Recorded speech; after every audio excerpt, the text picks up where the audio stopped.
Olá a todos, sejam bem-vindos para mais uma aula aqui do nosso canal, professor Nelson Amado na área. A nossa aula de hoje a gente vai abordar o tópico de análise combinatória, que eu também trazer uma série de aulas envolvendo análise combinatória, preparando vocês para o vestibular.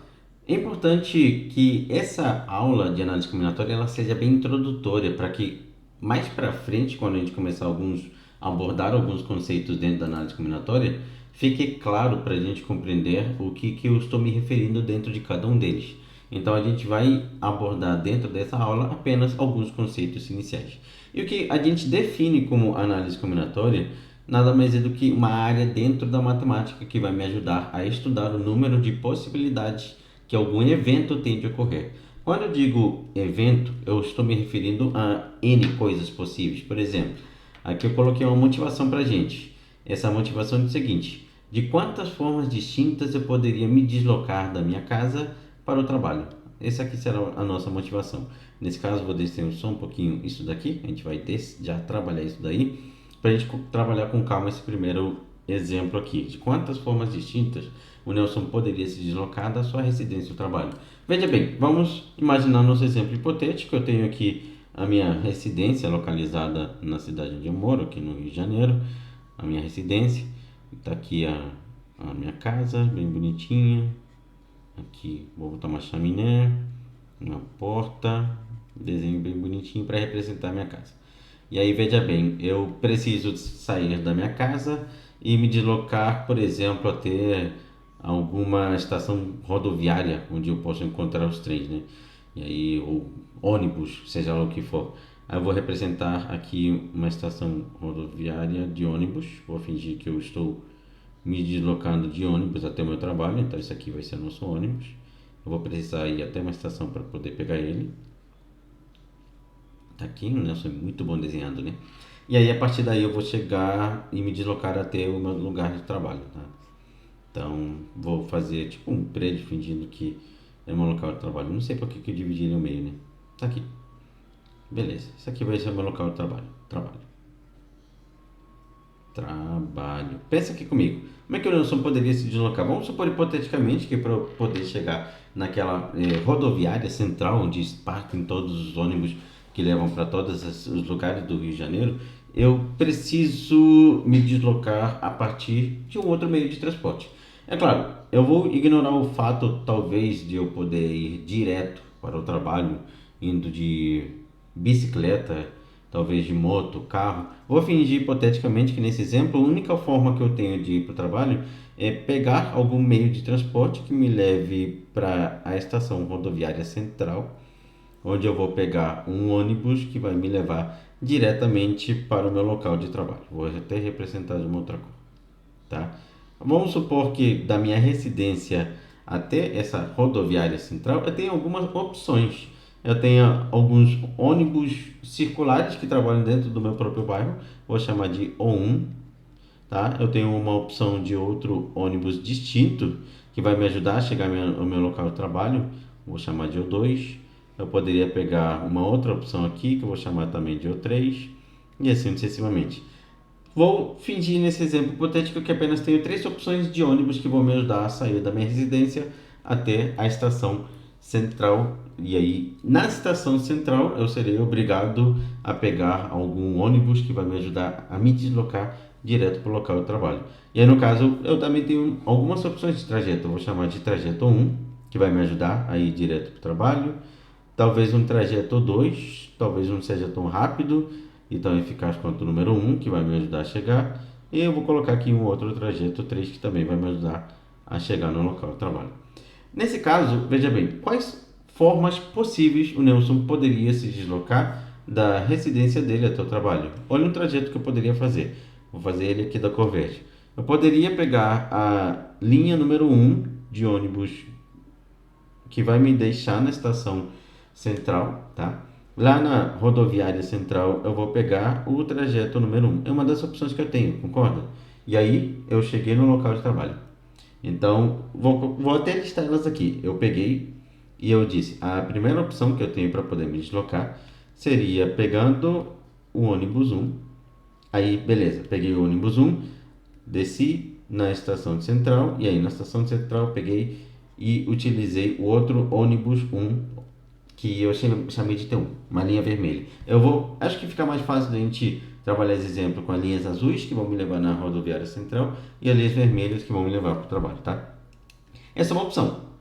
Mas também, de forma hipotética, se a gente parar para pensar, eu não preciso pegar esse trajeto 1. De repente, eu poderia, em vez de ir nessa primeira linha vermelha que eu tenho aqui, usar essa linha 2 que eu tenho aqui. E aí eu pego o primeiro ônibus azul, acho que pela cor fica mais fácil para vocês visualizarem, e aí em seguida pego o primeiro ônibus vermelho. Então, uma segunda opção que eu tenho de deslocamento, vou colocar aqui número 2, seria pegar o próprio ônibus 1. Aí cheguei lá na estação rodoviária central, e aí a partir lá eu pego, em vez de utilizar a primeira linha vermelha, vou usar a segunda linha vermelha, tá? Avalia comigo, quando a gente vai estudar no caso a caso, eu tenho ainda a possibilidade de, em vez de utilizar a linha 2 da cor vermelha, usar a linha 3 da cor vermelha. E aí, mesmo assim, eu estou em qualquer um dos 3 trajetos que eu utilizei, chegando no local de trabalho. Então, até aqui encontrei 3 maneiras distintas de eu poder sair da minha residência e ir direto ao local de trabalho. Então, essa foi a terceira que a gente encontrou. A terceira, eu pego o trajeto de ônibus 1, que eu vou chamar de 1, da nossa linha da cor azul, cheguei na estação rodoviária central e eu peguei o trajeto de ônibus 3. Coloquei aqui, que eu estou representando pela cor vermelha. Se você parar e pensar comigo, essas 3 eu encontrei para o primeiro tipo, né? Para o nosso O1, encontrei 3 opções. Eu posso pegar o O1 e ligar com o trajeto 1. Olha só que interessante. Da mesma forma, eu poderia pegar esse mesmo ônibus 1 e ligar direto com o trajeto 2. Da mesma forma, eu posso pegar esse mesmo ônibus 1 e ligar com o trajeto 3. E essa forma de construção que a gente está fazendo aqui, a gente chama de diagrama de árvore, que é quando a gente está pegando cada caso e avaliando o que vai ocorrer logo depois. É importante essa parte inicial porque existem alguns exercícios que eles ficam muito mais fáceis de serem desenvolvidos se estudar caso a caso. Tá? Fica muito mais tranquilo da gente compreender como é que está feita a construção dentro daquele exercício, como é que ele faz a escolha dentro daquele evento. Então, esse diagrama que eu acabei de montar, a gente dá o nome para ele diagrama de árvore, de ramificações, quase que a palavra não sai. Eu estou ramificando aqui, ó. Ramifiquei. E aí, se você parar e pensar comigo, eu tive 3 opções apenas para o primeiro ônibus azul. Se eu pegar o segundo ônibus, ou 2, né? Vou chamar aqui. Eu acho que ainda cabe, não vai ser tampado pela câmera. Eu ainda tenho as mesmas 3 opções. Eu posso pegar o ônibus 2 com o trajeto 1 vermelho. Posso pegar o mesmo ônibus 2 com o nosso trajeto 2 vermelho. E eu posso pegar o mesmo ônibus 2 com o nosso trajeto 3 vermelho. Cada uma das 3 vai ter 3 ramificações. Ó, agora eu tenho 6 maneiras distintas de eu sair da minha residência e ir para o local de trabalho. Se a gente estudar o ônibus 3, vai ocorrer de maneira análoga. Porque quando eu pegar o ônibus 3, eu posso pegar a primeira linha de ônibus vermelho, que eu chamei T1. Eu posso pegar a segunda linha de ônibus vermelha, que eu vou chamar de T2. E eu poderia, da mesma forma, pegar a terceira, que eu vou chamar de T3. Eu acho que essa terceira vai ficar sobre a câmera. Vou puxar mais para a esquerda. Então, esse diagrama que a gente acabou construindo do lado direito, chamamos de diagrama de árvore. Ele serve muito quando a gente quer estudar caso a caso e ver as maneiras como eu posso me deslocar, por exemplo, da minha residência ao trabalho. No total, a gente encontrou 3 para a primeira, 3 para a linha 2 e 3 para a linha 3. Então, eu encontrei 9 maneiras distintas de sair da minha residência e chegar ao local de trabalho. Isso aqui é apenas um exemplo hipotético para vocês começarem a compreender o que a gente chama de análise combinatória, tá? Como a gente fez o estudo do número de possibilidades que eu tenho para poder me deslocar da minha residência ao trabalho. Eu estudei o número de possibilidades que esse evento tem de ocorrer. E aí surge o primeiro, talvez um dos mais importantes conceitos dentro da análise combinatória, que é o que a gente chama de princípio fundamental da contagem. Muito chamado também como princípio multiplicativo. Então, dá uma olhada aqui que eu coloquei aqui para vocês. Se eu tenho um evento e eu vou separar esse evento por etapas. Quais eram as etapas do nosso evento anterior? Pegar um ônibus que ia me deixar na rodoviária central, Na rodoviária central eu pegava um outro ônibus que me levava para o trabalho. Então a primeira etapa era eu me deslocar da minha residência até a rodoviária central. A segunda etapa era da rodoviária central até o local de trabalho. Então eu peguei esse evento e separei ele em duas etapas. Então coloquei aqui no nosso conceito. Se eu tenho um evento que é separado em duas etapas e a primeira etapa tem M possibilidades, vou até circular aqui para que fique de uma cor diferente. Primeira etapa tem M possibilidades e a segunda etapa tem N possibilidades, eu vou poder dizer que o total de maneiras distintas que esse evento tem de ocorrer será dado pelo produto entre M e N. Então, eu vou escrever aqui o total de possibilidades que a gente tem, o total de maneiras que o evento tem de ocorrer, ele será dado pelo produto entre M e N, M vezes N. Olha só, é o que a gente chama de princípio multiplicativo. Uma dica que eu costumo sempre dar quando eu trabalho isso em sala de aula, que eu costumo dar também para os meus alunos do curso, da mentoria, é que o princípio fundamental da contagem, ele sempre será associado à regra do E. Eu não conseguiria fazer a segunda etapa se a primeira etapa não acontecesse. Então, eu preciso que a primeira e a segunda etapa ocorra. Então, talvez essa aqui seja a dica mais importante da aula, seja você sempre associar o princípio multiplicativo à regra do E. Você precisa que a primeira e a segunda etapa ocorra. Um exemplo muito clássico que eu costumo dar dentro de sala de aula é a escolha, por exemplo, da roupa que eu vou utilizar para trabalhar. No caso, eu preciso escolher uma blusa e uma calça. Não dá para apenas escolher a blusa e sair sem calça. Não dá para apenas escolher a calça e sair sem blusa. Não faz sentido.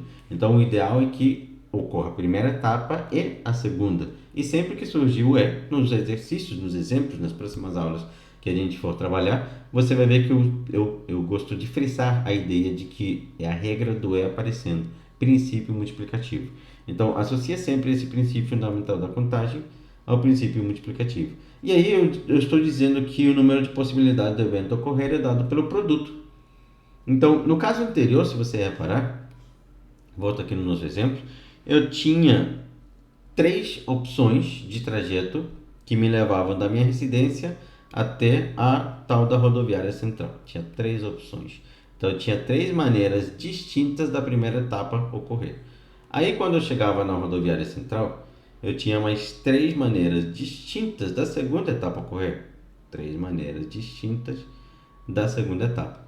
E aí, se eu pego 3 possibilidades da primeira etapa e 3 possibilidades da segunda etapa, 3 vezes 3 vai me dar 9 maneiras distintas de eu sair da residência para o trabalho. E é isso que a gente chama de princípio fundamental da contagem. Mais para frente, nas próximas aulas, eu vou gostar de trazer também para vocês o conceito de princípio aditivo. Nessa aula a gente vai ficar por aqui, apenas no princípio fundamental da contagem, para que vocês vejam que existem outros princípios, existem outros teoremas que a gente precisa abordar mais para frente, mas para que a aula também não fique muito extensa, a gente para apenas nesse conceito que a gente chama de princípio fundamental da contagem. Então, é isso que a gente aborda dentro da análise discriminatória. A gente estuda o número de possibilidades que o evento tem de ocorrer. Então, espero que você tenha gostado dessa aula. Deixa aqui o seu comentário sobre as dúvidas que surgiram no decorrer da aula e os tópicos que você gostaria de ver por aqui no canal. Vou deixar aqui na descrição também um pouco mais sobre o meu trabalho, um pouco sobre a mentoria, o curso completo, que vocês possam me conhecer e as minhas redes sociais, até para que vocês possam enviar suas dúvidas também por lá. Te vejo nas próximas aulas, fica de olho que a gente vai dar sequência nesse conteúdo da análise combinatória nas próximas aulas. E se você está assistindo no momento em que eu já lancei todas as aulas, aproveita e maratona uma após a outra. Então é isso, gente. Um forte abraço a todos, nos vemos em breve.